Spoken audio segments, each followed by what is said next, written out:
YouTube family. Oh man, it's been so long. This is your boy, the one and only. The true skills of you bills, paying all these bills, and out here looking like a true chill. Your boy family. So just this past Saturday, I played the shop tourney and I won my local shop tourney with Revonn. Literally, I went in. I built it that Saturday, played and won that Saturday. So I'm not gonna waste your time and just get into that. So I don't care what nobody say. I'm playing Blue Wave Recruit Costy because it's the starter. When roll upon draw card, that's it. I like the starter. I just want to play the starter because it's Blue Wave Costy. It's just Blue Wave Costy. So for the grade 3 lineup, I only play 4 grade 3s, which is the greatest grade 3, and that's in the deck. The only grade 3 in the deck. Play 4 Revonn. Act rest one of your rear guards. Choose one of your opponent's vanguards and deduct 5k. It really makes a big difference going against force decks in my opinion, because going against force decks in this format meta, it's ridiculous. So that deduction of 5k, it's really big. It makes a big difference. And then when it attacks, if you have 5 or more rested rear guards to the end of the turn, it gets plus 15,000 and a drive, and you get in. If you have a grade 3 in your soul, you get a crit. You're not necessarily worried about the crit factor. You're more so looking at the consistency of the factor that you get a triple drive just about on every swing when he attacks. Because it's not no way you're not gonna have at least five. Not even at least. It's no way you're not gonna have 5 rested rear guards on board. So it's the only grade 3 that you honestly need to play. It's the only grade 3 that you should be playing in the deck. Grade 2 lineup is very, very bulky. So for the grade 2s, we play 4. I play 4 Gallius. I play 4 Gallius. I don't care what nobody says. This is the greatest starter card. This is the greatest Vanguard starter card ever. We play 4 Coral Assault, and then I play 2 Fuegos. Gallius is your grade 2 that you want to be on. For Van or Rear. It really doesn't matter, honestly. The factor that if you have 4 more rested rear guards, you get plus 5k during your turn.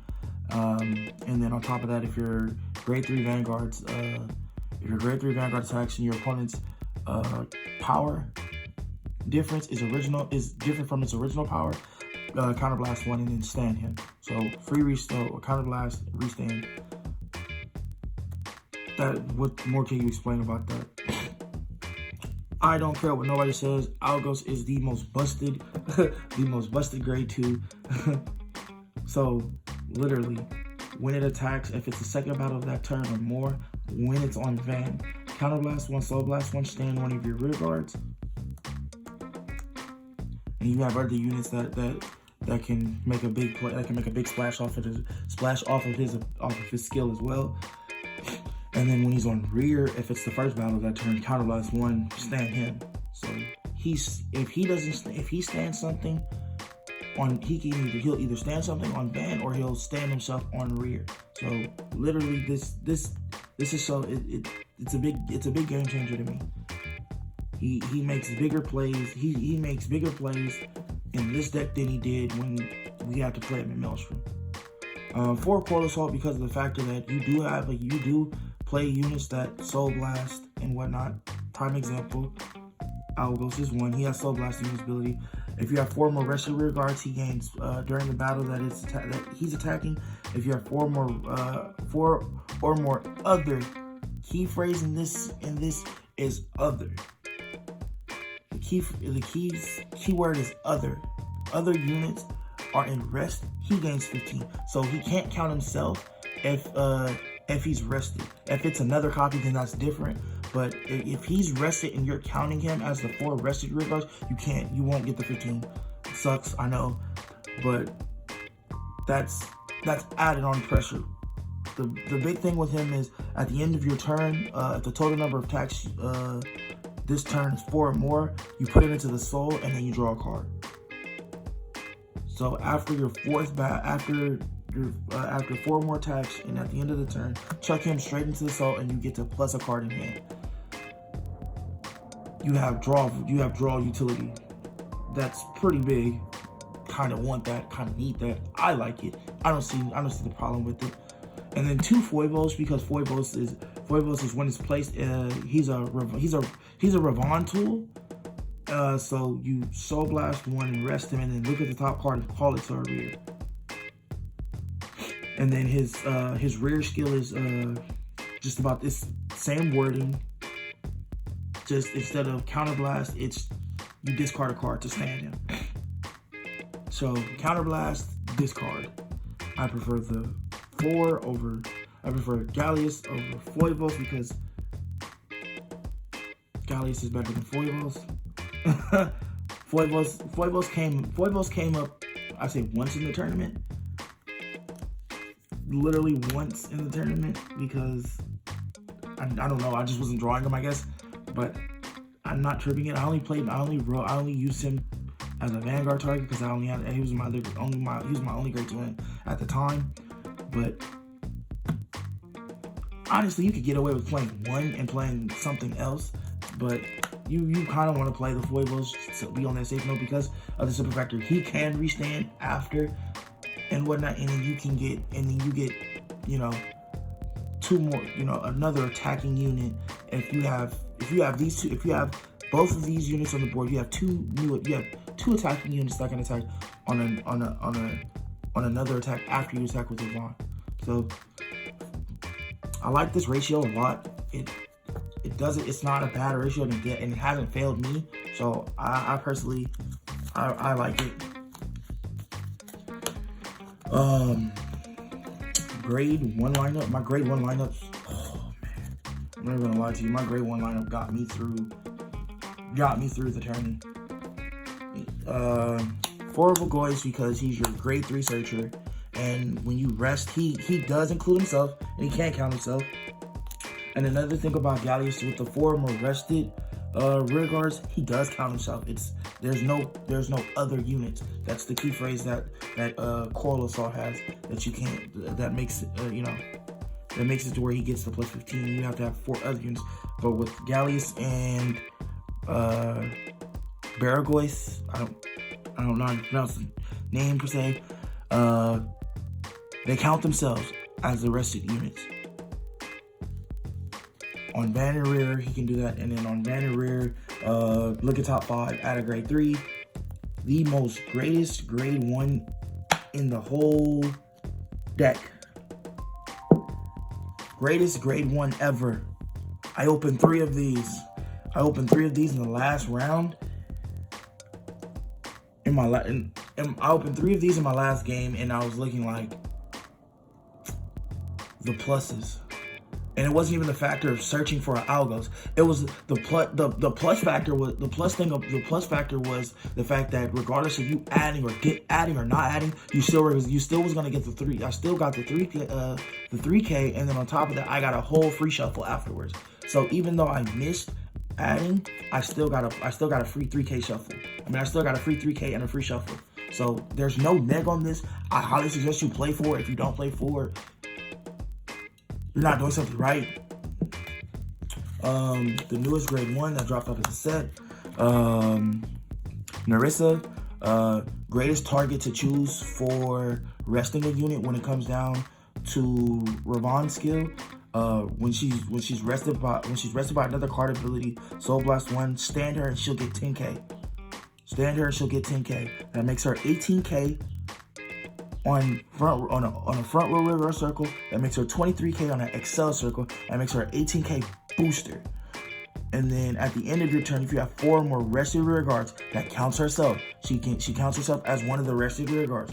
Put into soul, and that's another draw card. You have another unit that will help you with draw power. And then the last grade 1 is Will Assault. Will Assault is that counterblast 1 for the free draw to call something from hand.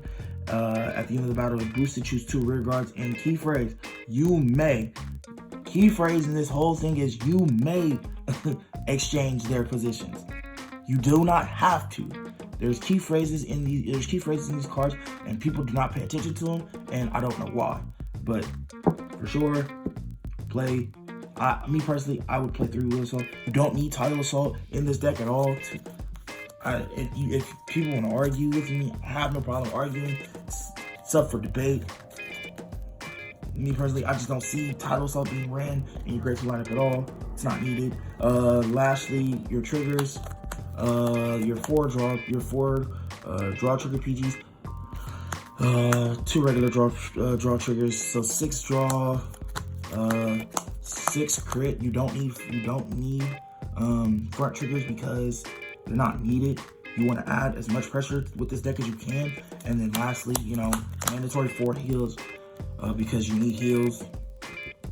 This game has a lot of stacking and a lot of bullshit. So, and then lastly, I played Excel 2, so I only went into my markers, I'll say, throughout the whole tournament twice, but in total, I have 6 markers because I was playtesting a couple times about having a total of 8 to 9 grade 3s, but through playtesting I didn't like it, and then through talking to people that I know and whatnot. Shout out to Dominic Monialo for helping me out and explaining the big reason why it's not needed to play no more grade 3s other than the 4 that you play. But yeah, I play. You really don't need this many this many gift markers. You only need 2, maybe 3 at max, but they're pretty. I could not say no to getting 2 a pair. So, but other than that, I only went into max 2 throughout the whole tournament, the whole shop event. So that is how I see it. Honestly, like I said, you don't need fronts. Fronts are not needed. You don't need title assaults. Title assaults are not needed. Excuse me. You don't need none of that other stuff. Literally, the deck is consistent the way it is. I'm not even gonna lie to you. But yeah, this is the deck. This is the deck that I took to my locals and won the shop tourney with. Before I end this video, I want to give a couple shout outs. Once again, shout out to Dominic Monialo. Big shout out to MMD. Shout out to Humberto Hernandez for card. I don't want to say it wrong. Correct me if I'm wrong in the comments. Card game forging. Big shout out to you guys on your achievement after opening. Huge success to you guys. I need to go to the shop and see you guys as soon as possible. Alberto. Another shout out to Cardzilla for hosting the shop tourney, and shout out to Miss Ping, who's the owner of Cardzilla Collectibles.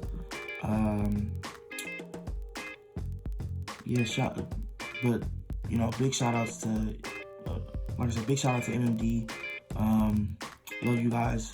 Jake, Steven, love you guys. And I'm out. Peace.